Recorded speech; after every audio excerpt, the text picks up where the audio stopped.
Getting set for all the action in the final round of the Australian Sports Sedan Championship. The last race, and the newly crowned champion, Tony Ricciardello, will carry one of our trackside onboards. The other will put you in the passenger seat with Daniel Jamieson. Now, bear in mind, the top 10 finishing positions from the opening race are reversed in race 2, just like they do in the Konica series. So Robinson and Duggan will line up on the front row, but the winner of the opening race, Ricciardello, will start from position 10 alongside Dean Randall. They're both on the 5th row. Robert Smith, Milton Safirius on row 6. So a lot of work to do for this man, but it's all about fun in the final race of 2002. We are set to do battle. And look at the way that Mick Monterosso has rocketed off the line. So too has Kerry Bailey. The Jaguar, look at the inside running, Craig Lowndes, that we've got here from Daniel Jamieson. He's picked up some positions as well. It's quite amazing. Sandown straight, as you can see, is quite wide. There's a number of cars can go side by side through turn 1 here. They're all getting around quite nicely. But I guess Tony Ricciardello now can really, enjoy this race. He's now wrapped up the championship, but really Sandown is really meaning to a lot of slipstreaming, a lot of passing opportunities, so he'll have a lot of fun. Up into 12th place as well, and we'll have to keep an eye on his progress. There he is, the black Saab. That is Darren Hossack. So for him, this is about, I guess, just salvaging some pride. He is now second in the championship. That cannot change, but he'd like to go out with a victory. He won the opening round at Phillip Island. Dean Randall in another Chev-powered Saab is in behind him. We jump aboard with Ricciardello. Kerry Bailey off to the inside. The 300 ZX, which has been a little troublesome for him at times during this season. Now onto the newer part, the section of the circuit here at Sandown that they have changed to make way for some improvements to the horse racing track. This part of the circuit has moved about 12 metres to the right. Jamieson picking up a spot. Ricciardello is boxed in there, and look at that, Darren Hossack running right with him now, so we've got a great battle on our hands here. It'll be quite amazing to see what Darren can do now with Tony. He did have a unfortunate mishap in the first race, but it really will be interesting to see now whether Darren Hossack can really muscle his way past and get up to this front of this field. Tony Wilson and the Holden Commodore doing a good job at the moment. He's right up the order. Stephen Voigt, the Queenslander, in the Chevy Monza, has had some dramas coming onto that first left-hander off the front straight. We'll rejoin the field. Doesn't look like there's too much damage there. We take a look at a replay, the Optimax replay of the start. Watch how many positions Daniel Jamieson picks up here. Quite amazing, going down the inside into turn 1 at Sandown.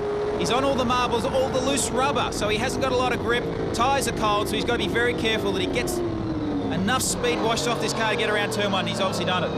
Now, this is a replay. You can see up through the windshield of Tony Ricciardello, Stephen Voigt going off. Now, there was no contact there. Here's another angle on the Optimax replay. Just trying to get onto the gas, cold tyres, first lap out. Probably adrenaline's pumping a little bit too hard. Just not enough grip there to get the car around. So no damage, got back on the track and continuing racing. Now Jamieson starting to feel the pressure from Tony Ricciardello. Boxed right in there with him is Darren Hossack. Hossack pounces. He won't get past there. Ricciardello senses an opportunity. Jamieson has it covered, or does he? Now they turn onto the back straight. Lots of throttle used at this part of the circuit on the back straight and on the front straight, and a three-way battle going on here. And Darren Hossack perhaps in the best position if either of these two make a mistake. Well, it's the best part of the track. It's the fastest part of the track, the end of back straight. Ricciardello's right around the outside, full of confidence at the moment. He's won the championship. Down in here, got to be careful though with brakes. Quite easy locking up tyres. Mick Monterosso leads the way in the Ford Escort. Second, the newly crowned Australian Sports Sedan Champion, Tony Ricciardello, has now won it 4 times. And this weekend secured his second back-to-back victory. Darren Hossack tries to find a way past Daniel Jamieson. And that cost him. It does. You can see he fell out of the slipstream now. He's going to have to work his way back up to the back of this Jaguar, and really he's going to have to get past very quickly if he wants to stay in contact with Tony. The awesome horsepower of the Alpha has come into play. Hossack has found something. He digs deep and under brakes goes past Daniel Jamieson. Hossack wanting to stay in touch with the Alpha. So a lot of pressure now riding on Mick Monterosso's shoulders. One of the best rounds we've seen in the championship. And big things expected in this category next year. We've seen them on trackside during the course of the season as Jamieson gets a little sideways there. But there's talk that some Kiwis might be coming across with their Trans Ams next season. We've seen them in a demonstration capacity in this class during the year. Monterosso hanging on to the lead, but look at Hossack right around the outside. He snatches the lead. That was a brave move. Very brave move to go around the outside of one car, but two cars, quite impressive. Is Ricky Adello playing a waiting game here? Now the Alpha slingshots out of that corner, gets some good traction, and using the bulk horsepower of that car to great effect to stay in touch with Darren Hossack, a lap competitor. Boy, they are carrying so much speed, these two. He wisely stays out of the way. Oh, was that a misgear? Yeah, definitely a misgear, maybe an over-rev, but this is the battle we've always wanted to see, and unfortunately with Darren Hossack's problem in race 1, we weren't able to do that, but now this is going to be a good battle. Former V8 supercar competitor Darren Hossack, oh, a little bit taily, and that has lost him the lead. Ricky Adello takes the perfect line through because Hossack was all about trying to gather that up. Monterosso pounces as well. Let's have a look at this as we go on board with Ricky Adello. Just going down the inside of Darren Hossack to take the race lead. Looks like Darren's got a problem. He's falling back in the pack. A very bad shame for him because really it looked like it was going to have a great battle there with Tony Ricciardello. Well, Jamieson has come through, so has Dean Randall and Kerry Bailey, so he's lost a lot of track position, Darren Hossack. Started the championship by winning the opening round at Phillip Island. That was a surprise in many ways. Almost a replica manoeuvre there from Mick Monterosso, and Jamison's gone off as well. So some of them struggling there in that first corner, perhaps just going too deep under brakes. Let's have a look on the Optimax replay. Just ran a little bit wide, just got onto the curb. Once you get onto the curb, very slippery, as you can see, on the grass. Just got back on the track, no damage done, but lost some positions. Bailey is in the mix again, and so too is Darren Hossack. Monterosso is the driver facing enormous pressure here. Not a lot of room in this part of the track to make moves. No, through turn 2 and 3, and then now going through turn 4, very tight. There's really only one line for a car. Coming onto the back straight here, this is where they can really open them up, stretch their legs, and really have a great drag race into turn 6. Looks like that is exactly what Darren Hossack is doing. He goes around Mick Monterosso. Sheer horsepower coming to play there. And Hossack, Phil Crompton in trouble there on the Optimax replay in the Ford Falcon. He qualified well, top 6 for the opening race. Kerry Bailey tries to find a way around Monterosso now as we ride with Daniel Jamieson.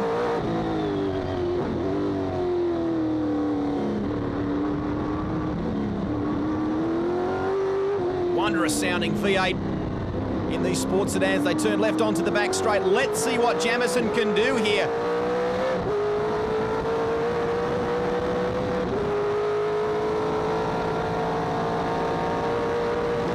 Reels him in and does it. So Jamieson snatches the spot away from Monterosso. So we hop back aboard with the champion, Tony Ricciardello, who has grabbed this one by the scruff of the neck and intends to end the season on a winning note. Darren Hossack looks like sealing a 3rd spot in this race. It's been a good, consistent year for the Victorian. Great drive from Daniel Jamieson in the Jaguar, and Kerry Bailey as well. Seems to have sorted that 300 ZX for this race. Tony Ricciardello, what a great and convincing win at the end of the championship in the Alfa Romeo. There's Dean Randall. Solid weekend for him in the championship as well, and valuable points. And 7th, I think you'll find, is where Tony Wilson will finish this race based on where he is at the moment, and that is good enough for him to clinch. There he is. That is enough for him to clinch 3rd in the championship. He is just 3 points behind Darren Hossack. So after that heartbreaking result in the wet race here last season where Wilson missed out on 3rd spot, he clinches it in 2002. Steve Voigt, after that spin on the opening lap in the Chevy Monza, recovers to finish in 8th spot.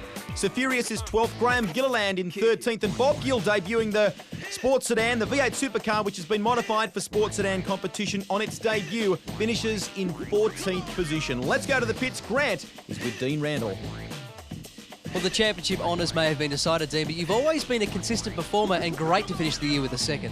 Yeah, well, it's my best result so far. I think we've been pretty quick all year, but had a bit of bad luck along the way, and it's all come together today, which is fantastic. I'm just hoping for a good one the next race. Are you amazed at the strength of the category now, how it just continually evolves and the pace that it takes to win one these days? Yeah, well, I am. I mean, if we'd done the time we did today, last year would have put us on pole. You know, we're about 2 seconds a lap quicker now than what we were last year. So, you know, every year it's getting quicker and quicker, and it's great, you know, great exposure on Channel 10, and the category is getting stronger, which is fantastic for it.